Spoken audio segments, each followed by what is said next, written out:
Hey everybody, today's story is The Little Engine That Could by Watty Piper.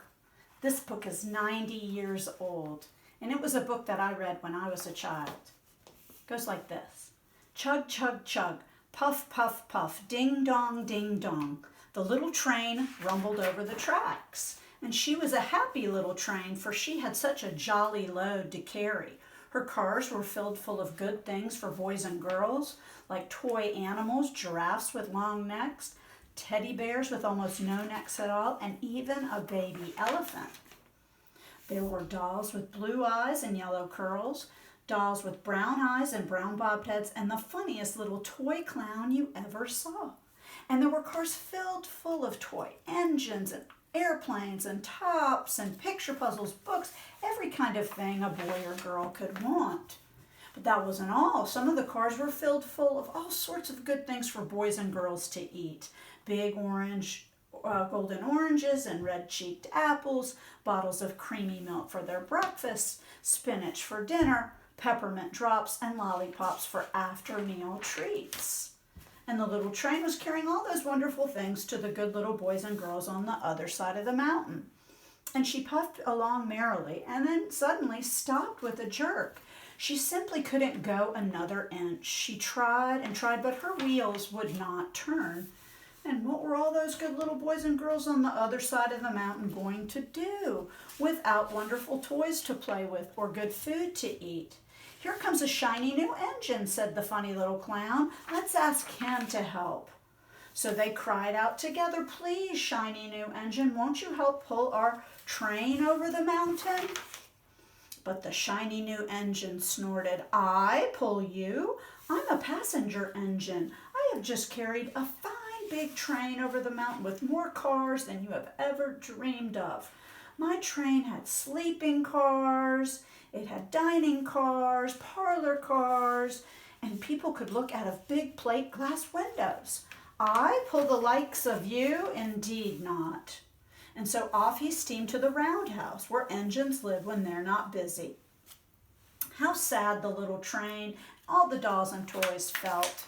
But the little clown called out, "The passenger engine isn't the only one. Here comes another, a great big strong one. Let's ask him."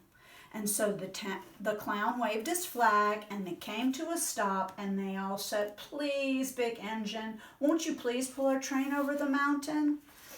And our engine is broken down, and the good little boys and girls on the other side of the mountain need this."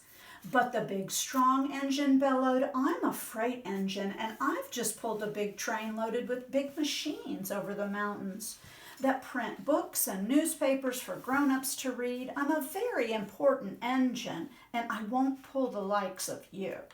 And the freight engine puffed off indignantly to the roundhouse. And the little train and all the dolls were sad. "Cheer up!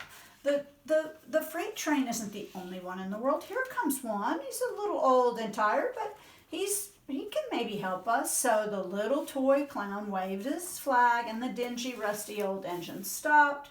"Please, please, won't you help us get over the mountain?" But the rusty old engine sighed, "I'm so tired. I must rest my weary wheels. I cannot even pull a little train as yours over the mountain. I cannot. And off he rumbled to the roundhouse, saying, "I cannot." But indeed the little train was very sad, and the toys were ready to cry, but the little clown said, "Here's another one coming, a little blue engine, a very little one. Maybe she can help us." So when she saw the toy clown's flag, she stopped quickly. "What's the matter, my friends?" she said kindly. "Oh, little blue engine, will you pull us over the mountain? Please help us, little blue engine." "Well, I'm not very big. They use me only for switching trains in the yard. I've never even been over the mountain.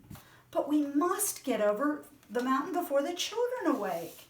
And the very little engine looked up, saw the tears in the doll's eyes, and thought of the good little boys and girls on the other side of the mountain. Then she said, I think I can, I think I can. And she hitched herself up to the little train and she tugged and she pulled and she pulled and she tugged, and slowly they started off and the toy clown jumped aboard. All the dolls and toys began to smile and cheer. Puff, puff, chug, chug went the little blue engine.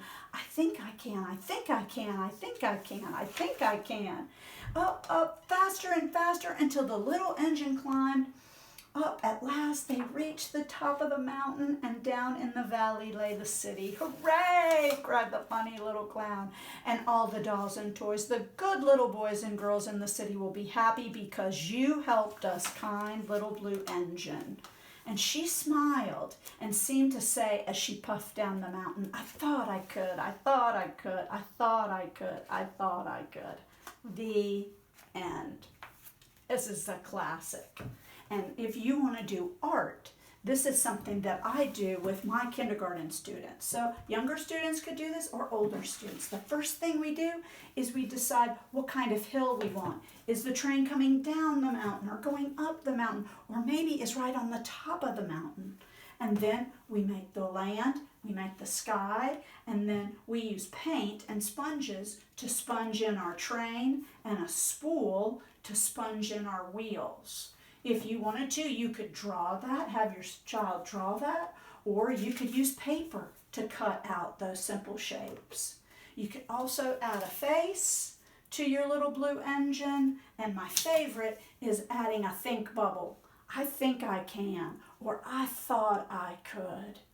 What a great positive